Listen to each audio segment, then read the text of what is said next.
Welcome to the Startup Competitors Podcast, where we talk with early-stage entrepreneurs and to understand what information they use to inform product roadmap, strategy, and market differentiation. Want regular updates on moves your competitors are making? You can learn more at startupcompetitors.com.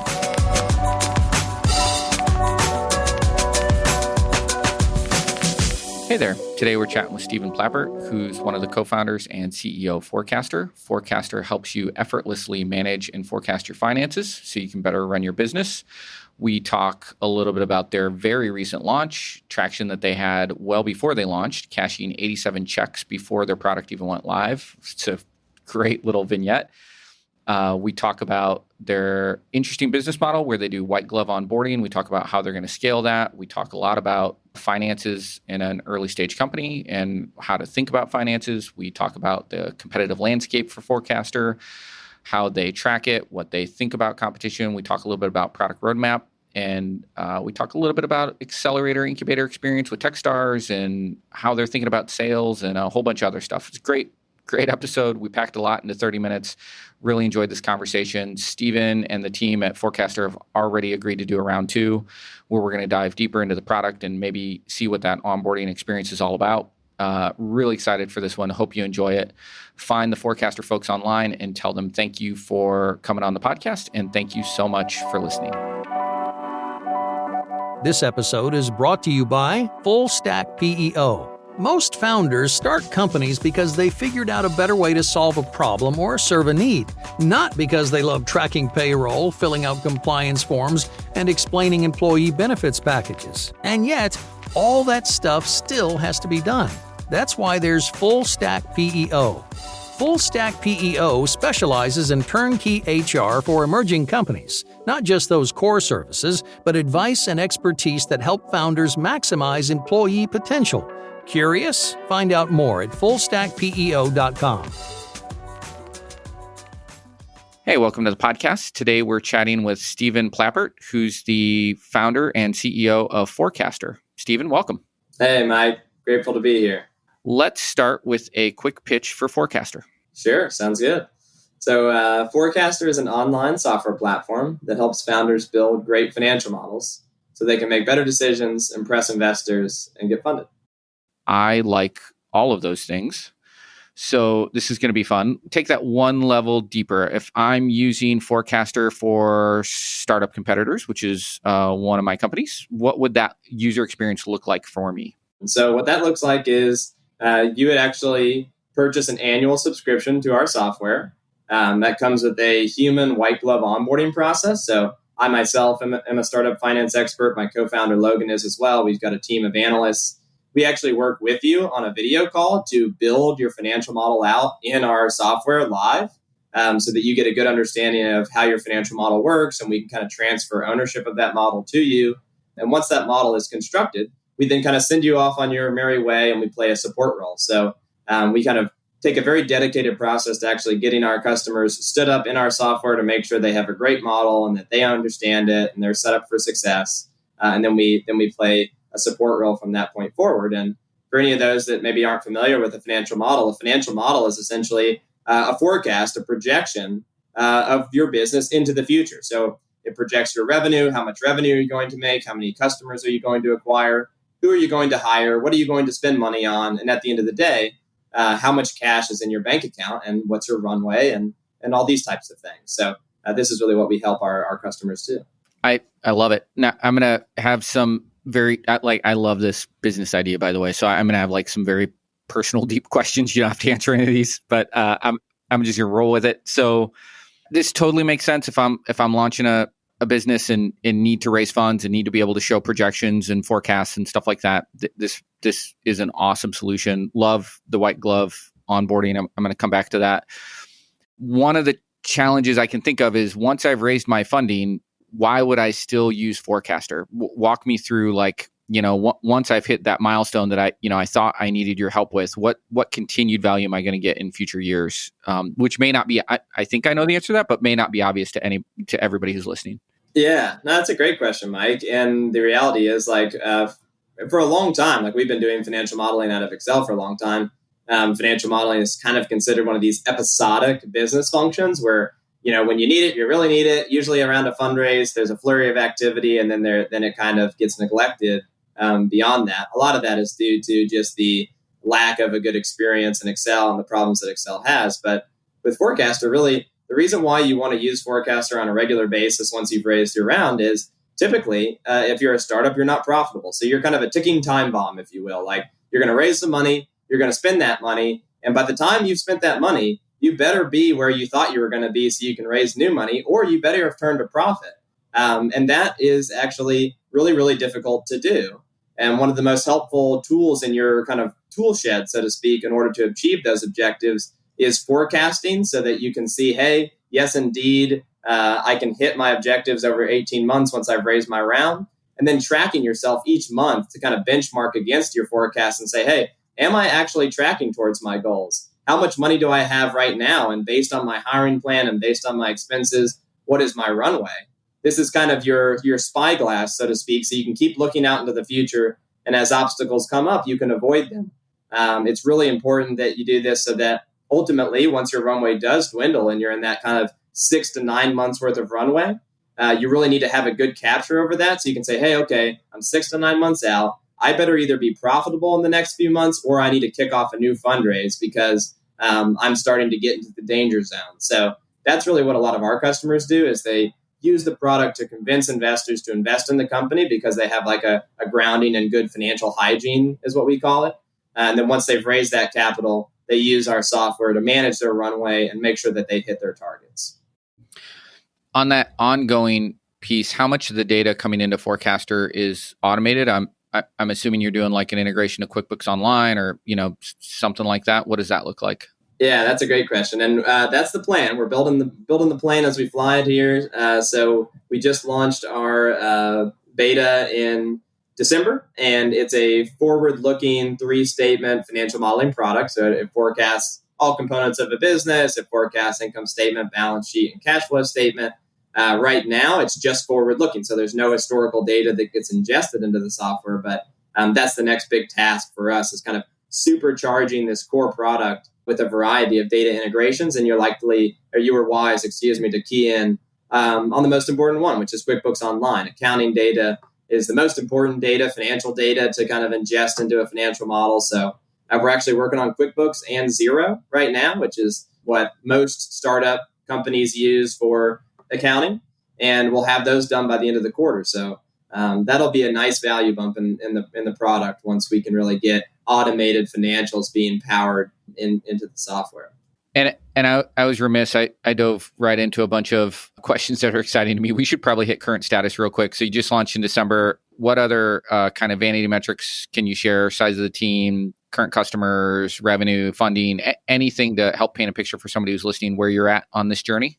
Yeah, I'd love to. So we just launched the beta, like we said. So that's the big rock for us last year was, birth the baby, so to speak. And we've been able to do that, which is great. Thank you. Yeah, it's a lot of work. Financial modeling is a really tricky business function, so it's a tricky product to build. And getting that out was really huge for us. We accrued kind of a backlog of customers. We've been able to have a lot of success pre-selling the product. So we actually have 87 customers as of this moment in time. And launching the product in December allowed us to onboard the vast majority of them, which was super cool. All right, stop. How many of those were like queued up before you launched? Like you guys were hustling to build that list of customers who were going to come on board the second you launched versus you launched and got organically? Yeah, so everybody was queued up. So basically, all right, good for you. We essentially started selling in July because we were getting a lot of demand for people needing financial models, but we weren't able to service that. And for a while, we were like, well, we'll get the product, we'll get the product. And then we started saying, look, like, why don't we pre-sell an annual subscription to the product? We've got these Google Sheets templates that we use to kind of like, build out the product. And this is where Logan and I, this is our bread and butter for years, was building. My co-founder, Logan Burchett, and I were building Excel-based financial models for companies for a long time. So we said, look, well, we know this isn't what you want, but we can give you a spreadsheet model now, kind of hold you over, and then import it into the software once we launch. And people were buying that like hotcakes. So we just started selling it and selling a lot of companies that way. And then now that we've launched the product, we've been able to then take all those financial models and ingest them into the software not in an automated fashion, very much in a Wizard of Oz like fashion. But we were able to kind of onboard everybody, which was super exciting. And now we're actually getting really good product feedback on the beta and kind of hunting in the for product market fit. But it's a really big time for us, and just good to get it done by the end of the year. It was our goal all year. So we're super grateful to have launched the product. We're grateful to have 87 customers. We're at about 7.5K on the MRR front. We're at 9 full-time employees. So we've got 4 co-founders of the business, Logan and I on the business side, Jonathan Frazier and Stephen Ames on the tech side. And then we're grateful to have 3 full-time developers underneath them and 2 full-time startup financial analysts underneath Logan and I. And we've raised $950,000 in capital to date. We raised a $750,000 pre-seed round in January of 2020. And then we were actually outgrowing ourselves, so we needed to accelerate the hire of these analysts. And we were able to get another $200,000, mostly from current investors, but some new investors as well. Yeah, so that's where we are right now. Just want to put a finer point on this because you like blew through it like it was no big deal, and I think it's like a super big deal. I just want to be clear: you cashed 87 checks before you even launched the product. Yes, and all annual subscriptions of $500 to $1,000 a piece. We sell our product for $1,000 a year, but we offer 50% off to our local Louisville, Kentucky companies, just to be a good friend to our home market, and we also offer a 50% discount to any Techstars company. So right on, that's awesome. All right, a couple more high level questions. Does Forecastr support all sorts of different business models? Are you just focused on certain types of companies like SaaS companies or something like that? Talk to me a little bit about that. Yeah, that's a great question. So we do support all business models for the most part. We have a lot of SaaS companies that use the software, e-commerce companies. We have marketplace business models, transactional business models, so things like Stripe and things like that. We have services companies, enterprise SaaS companies. We have a hemp production company. We have a yoga studio. We have a bar. We have a body scanning company. So yes, I mean, the platform is very flexible, can handle pretty much any business model. And that's a part of our secret sauce is essentially, we have a system of metrics that calculate revenue and other components of a business. We have this software where we can actually build custom structures and then save them as templates. So that's really credited to our CTO, Jonathan Frazier. He really helped us build a flexible system like that can handle lots of different businesses. So I think it's really allowed. That's a big part of the reason why we're able to handle so many companies and acquire so many customers is just that we don't have to turn people away just because they're an e-commerce company or just because they're a marketplace company. Unless they're like a really special snowflake, we can pretty much handle them. And talk to me a little bit about how you scale white glove onboarding, because that sounds amazing. Like if I'm signing up and I'm getting one time with you or your co-founder, like I might be in just for that for $1,000. But what does that look like when you're signing up, 5 new customers a day? Really, I mean, so Carta wasn't the first company to blaze this trail, but they've really proven this out that, they have, for anyone who isn't familiar with Carta is cap table management software. They followed a very similar playbook to us, kind of taking an Excel-based business function, moving it online. They're well over $1 billion from an enterprise value standpoint now, and they still have a human level onboarding. So they've kind of blazed the trail for scaling this type of model. But it might be obvious to for me to say this, but basically we use our financial model to understand whether or not we can scale this. So we put assumptions into our financial model about how long does it take to onboard a company? How much do we pay our analysts that do this onboarding? And how long they spend, how much time they spend, and how much we pay them, generates essentially a cost. There's a very real cost to how much it takes to onboard a client. Right now, that's about $250 for us. And we make $1,000 off the annual subscription. So we actually have what's in my business, in the SaaS world, considered an instantaneous payback period. We immediately recoup our customer acquisition cost upon acquiring a new customer. And that is a very scalable model, of course. So as long as we don't see a really large increase in the amount of time that it takes to onboard a client, we'll be able to scale it well from a monetary perspective. The difficulty in scaling it is really that it takes a lot of people. Even though it's economically feasible, it still requires you to hire a lot of people, train a lot of people, all that kind of stuff. And that can be challenging. That's, people are one of the most challenging pieces of business. So that'll be something that we'll have to really get good at, is kind of creating a good system for onboarding and optimizing a workforce around onboarding our customers. So can I offer one quick challenge to that, or maybe a clarifying question? Please. So when I think of Carta, I think an analyst job is to read a bunch of very cryptic legal documents, purchase agreements, convertible notes, whatever, find the critical 7 pieces of information and extract those and drop them into basically an online Excel spreadsheet, right? Yep. That feels very quickly trainable. I feel like I could probably sit down any sort of kind of reasonably smart individual, walk them through the 7 different types of documents they could see, what are the key things to look for, and some process for them to escalate if they don't feel like they're seeing what they need. What you're doing though, man, I feel like finance at that level of building a financial forecast is half art, half science. And so like it's almost like that in that, when I think of sitting down with you to build my financial pro forma for a startup competitors, a little bit of that is, what I'm getting with you is a little bit of a high level outsourced CFO for that moment in time, right? How do you, like that to me, particularly across the 19 different business models you might be able to support on this platform, how do you train that? That feels much, much harder from an analyst perspective. Yes, you're a very wise man, Mike. You're wise to key in on that, and you're totally right. Like financial modeling is complicated. It's part art, it's part science. Like it's really a difficult thing to do, and it's one of the reasons why there's such a big opportunity. It's one of the reasons why most entrepreneurs are really bad at it because it's really technical. It's really hard, and so. I do think you're wise to key in on that. I do think that scaling our analyst team will be more difficult than scaling Carta's analyst team because it's a little less transactional. It's a little bit more. There's a little bit more thought that has to go into constructing a financial model, but that's where our product comes in. So our product makes it very, very easy to build financial models at the component level, or we call it at the modular level. So you're not actually having to build everything, any individual formula from scratch. You're essentially taking building blocks, which are known components of a business. So let's say a customer acquisition funnel, like a paid ads funnel or a conferences funnel or an email marketing funnel. These are already packaged up. They're already constructed. They're already calculating, values. You as a financial modeler just has to say, how do you acquire customers? Mr. Customer, Mr. Mike.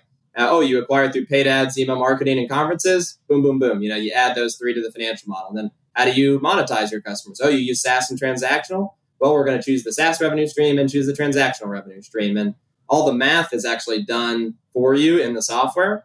You just have to choose the right components. So as we kind of scale the product and improve the product, I think it'll be actually quite easy for our analysts to build out these financial models. And eventually what we really want to get to is the point where we could offer a self-serve solution. We really like the human onboarding. We think it's strategic. But at the end of the day, if you really just feel confident and wanted to onboard yourself, we envision a TurboTax-like scenario where you're answering a series of onboarding questions in a logic tree, and the model and the platform is actually constructing some of this model for you, presenting it to you, walking you through it, and kind of empowering you to take it from there. So a lot of work to still left to be done to bring that to fruition, but that's the game plan.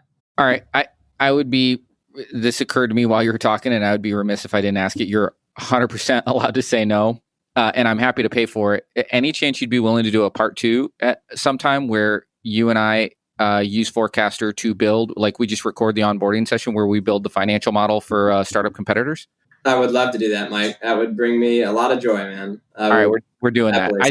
I think that conversation of you and me going back and forth around like, what's this number? Why this? I think there could be a lot of value in that for a first-time founder just to listen to that whole conversation. Yeah, very cool. All right. We're doing that. I'll follow up and we schedule time to do that down the road. That would be a ton of fun. Steven, what is your favorite piece of swag at Forecastr? Flat bill hat. Really? Yeah. Nobody said that one before. All right. Yeah. And is that is that just like for you as one of the co-founders? Is that all the employees have access to that? Do you do that for customers? Talk to me about how you think about swag inside the company. Yeah, great question. We want to provide a lot of swag to a lot of people. We haven't really done it yet. So right now we just have some t-shirts and some flat bills, and it's really just a founder thing, but we give them to employees as well. We actually think about swag though pretty deeply in the sense that we actually want to do direct mail. So like we'd like to get into a situation where because we do annual subs, we can afford to do like a $25 or $50 like new customer welcome package. And we'd like to actually send them a direct mailer. We'd actually like to send them like a package with maybe like a coffee mug, a cool coaster, a hat, something like that. just something to kind of separate ourselves and kind of humanize the relationship, just because like SaaS can be so transactional. And I actually think little things like that don't cost you a ton of money can actually drive a lot of virality and referrals and loyalty. So we think about using swag in that way. And mostly I'm trying to figure out though, like, what do people actually want? What's actually useful? Because one of the really annoying things is like when you receive a bunch of swag and it's just like a kind of a shitty t-shirt or like some stuff that you don't even want to use. And then it's just like, now you have this stuff and you don't want to throw it away maybe because you're environmentally conscious or whatever, and you got to figure out how to deal with it. So we don't want to create that environment, but otherwise we'd like to send people a bunch of swag. I love it. So two quick thoughts on that, and these do tie directly to Fuel Merchandise Group, who's our sponsor.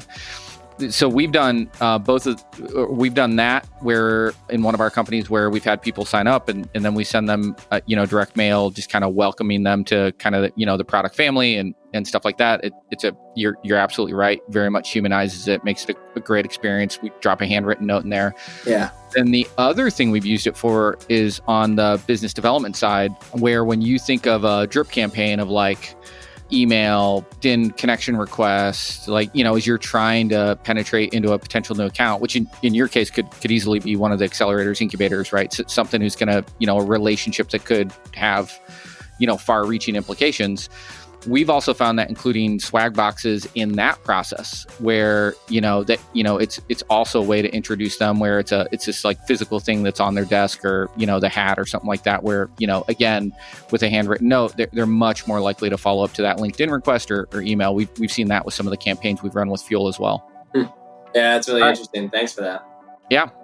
If you need swag or if you want to run one of those awesome unboxing campaigns, reach out to the folks at Fuel Merchandise Group. You can find them at fuelmerchandise.com. Mention Startup Competitors, get 10% off your first order.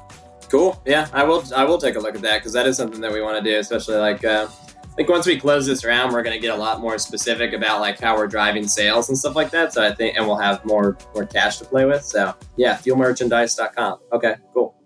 Perfect. Awesome. Switching gears, sorry, that was a lot on the product. When you think of competitors in the space of financial modeling, who or what comes to mind, and how do you think about differentiating from that competition?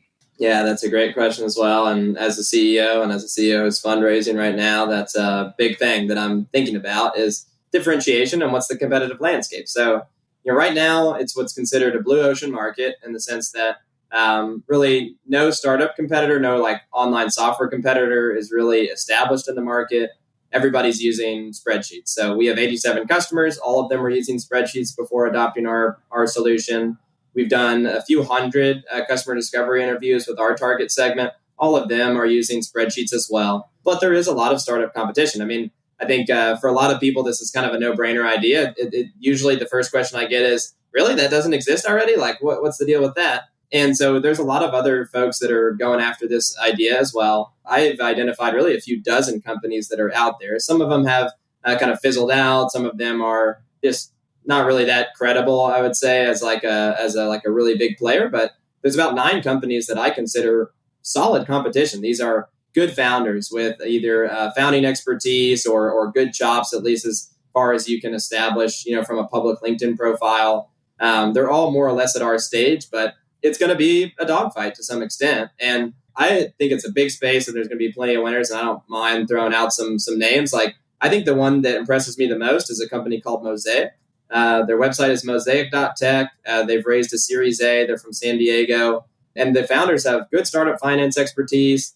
In terms of the marketing collateral and stuff that they use, they seem to be pointed in more or less the right direction. So I think they'll be a really good competitor for us. And I actually would love to meet those guys one day. So if they're listening, hit me up. But yeah, it's going to be fun to kind of see how everything goes. And I can't really distinguish a lot of differentiation at this point because most of their products aren't in the market. Even Mosaic's that's in the market, it's gated. I can't see it. And you're not kind of in the internal war room. So it's tough to gauge strategy from publicly available information.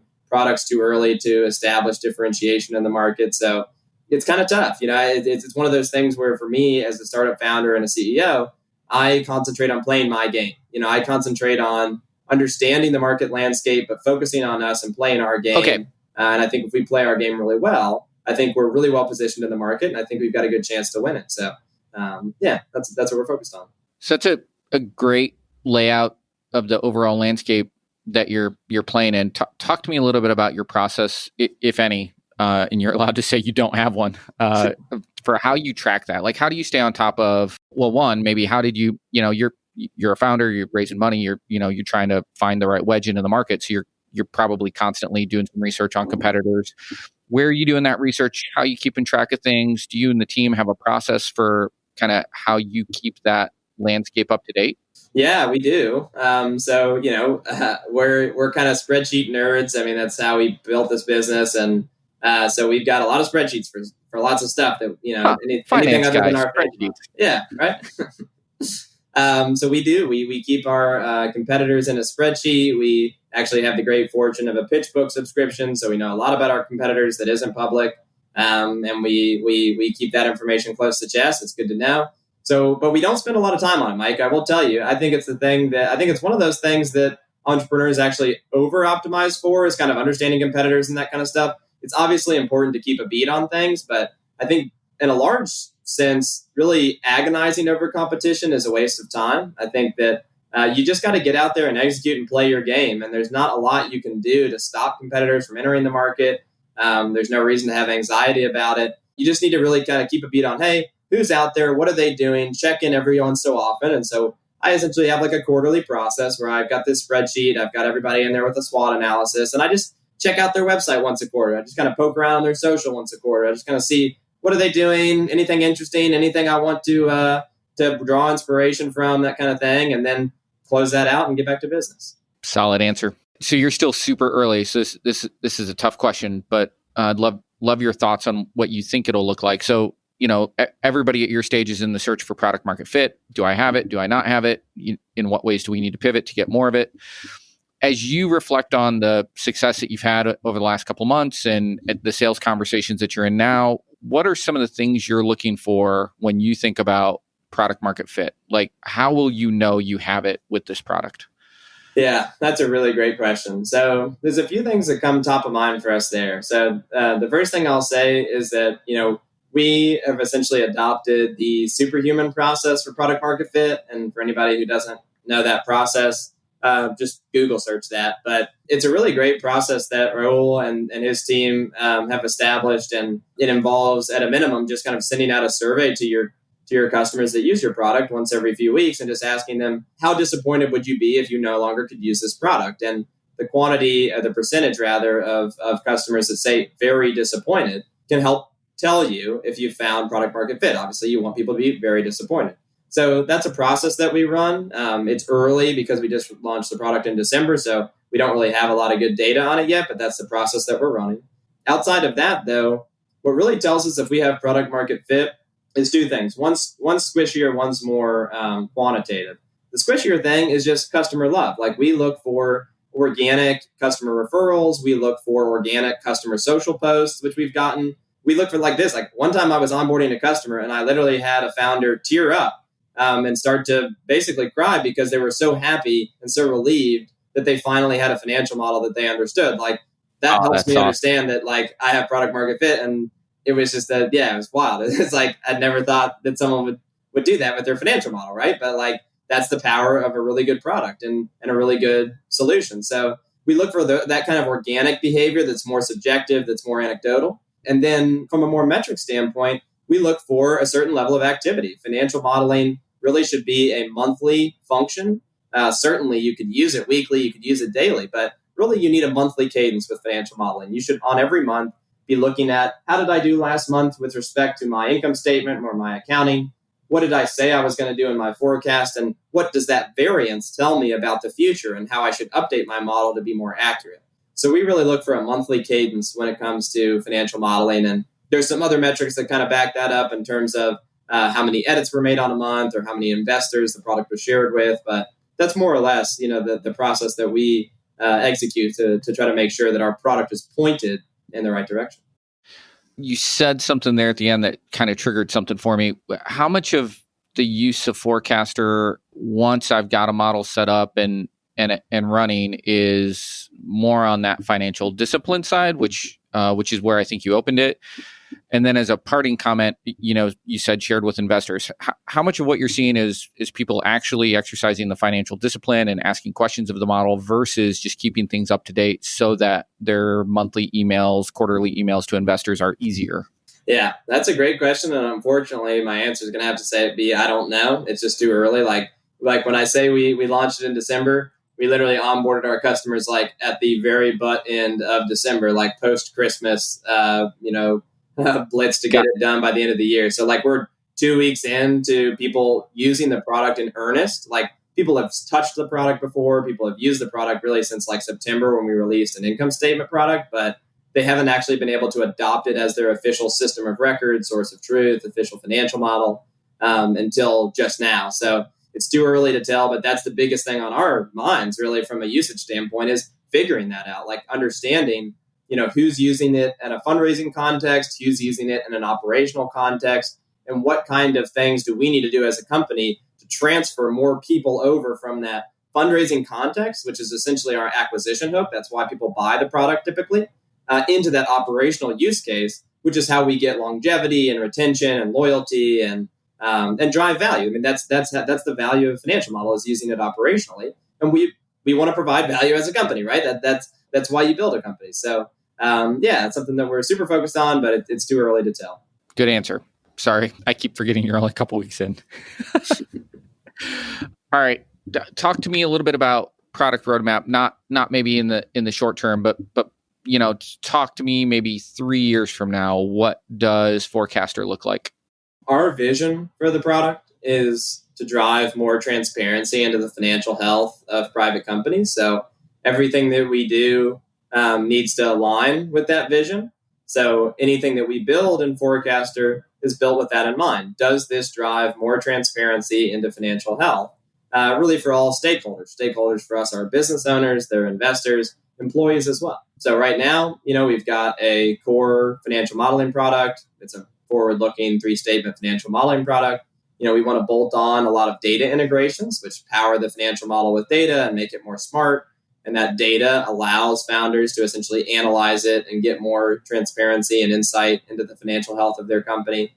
We want to push a lot of fundraising and investor relations feature sets so that the product is very useful for investors to glean insight from. It makes it easy for a founder to, basically achieve a quality investor relations process, PDF reports, Excel reports, that kind of stuff. They can pop out and send to investors on a monthly, quarterly basis.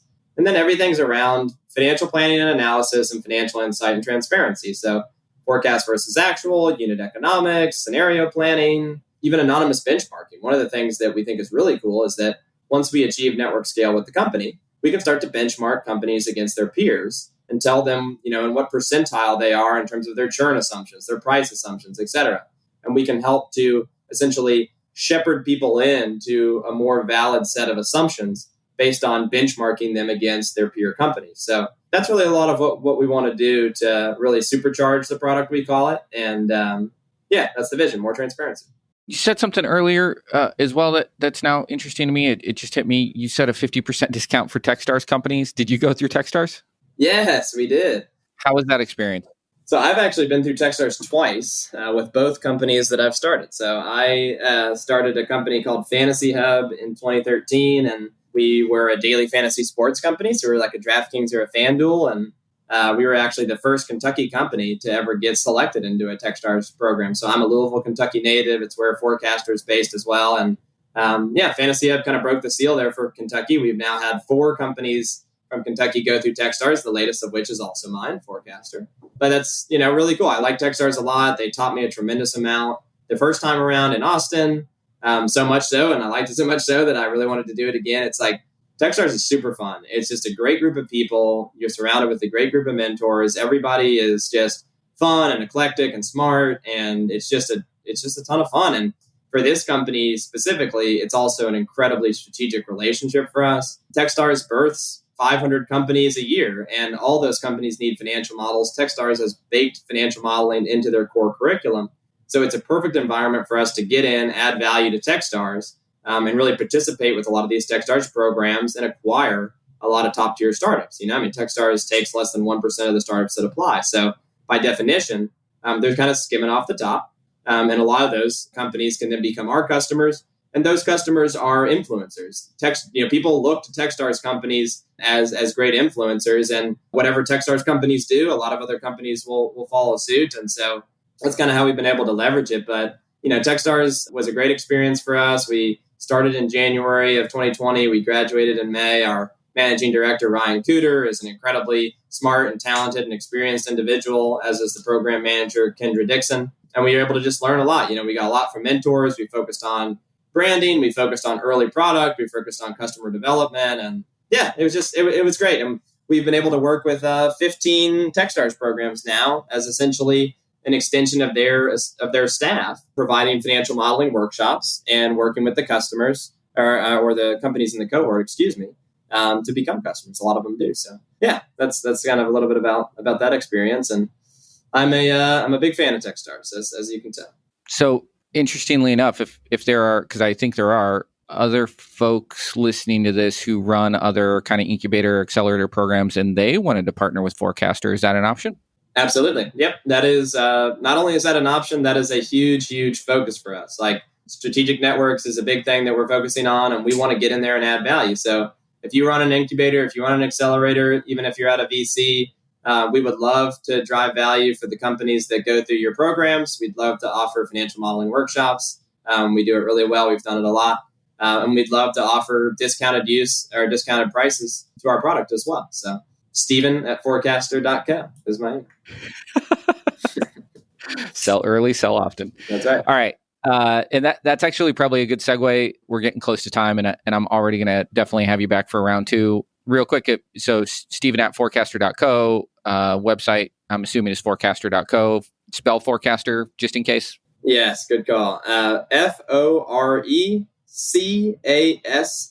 So forecast, just the way that it's spelled, like a weather forecast. R, with just an R at the end of it. Think Flickr, that kind of the misspelling. .co, C-O. And my name is Steven with a V, by the way. Any place else people should be looking for you, trying to find you, other social media, anything like that you want to call out or no? Yeah, I'd say we're really active on LinkedIn. My co-founder does a lot of video content, which is really helpful, I think, for early stage founders. He talks a lot about all sorts of startup finance topics, whether or not you should use paid ads, how to manage runway, how to raise capital, that type of stuff. And he posts that all both on his personal LinkedIn, Logan Burchett, Burchett, as well as our Forecastr. So I think you can just look at Forecastr or linkedin.com/Forecastr and get to our LinkedIn page. We do a lot there as well. Perfect. Steven, thank you so much for taking the time, man. Mike, I really appreciate it, man. This was a ton of fun, and you do a great job with running these, so I appreciate the opportunity. Startup Competitors provides monthly handcrafted email updates on your top competitors. Keep up to date on new hires, marketing activities, events, awards, new product launches, pricing changes, funding, and a bunch more.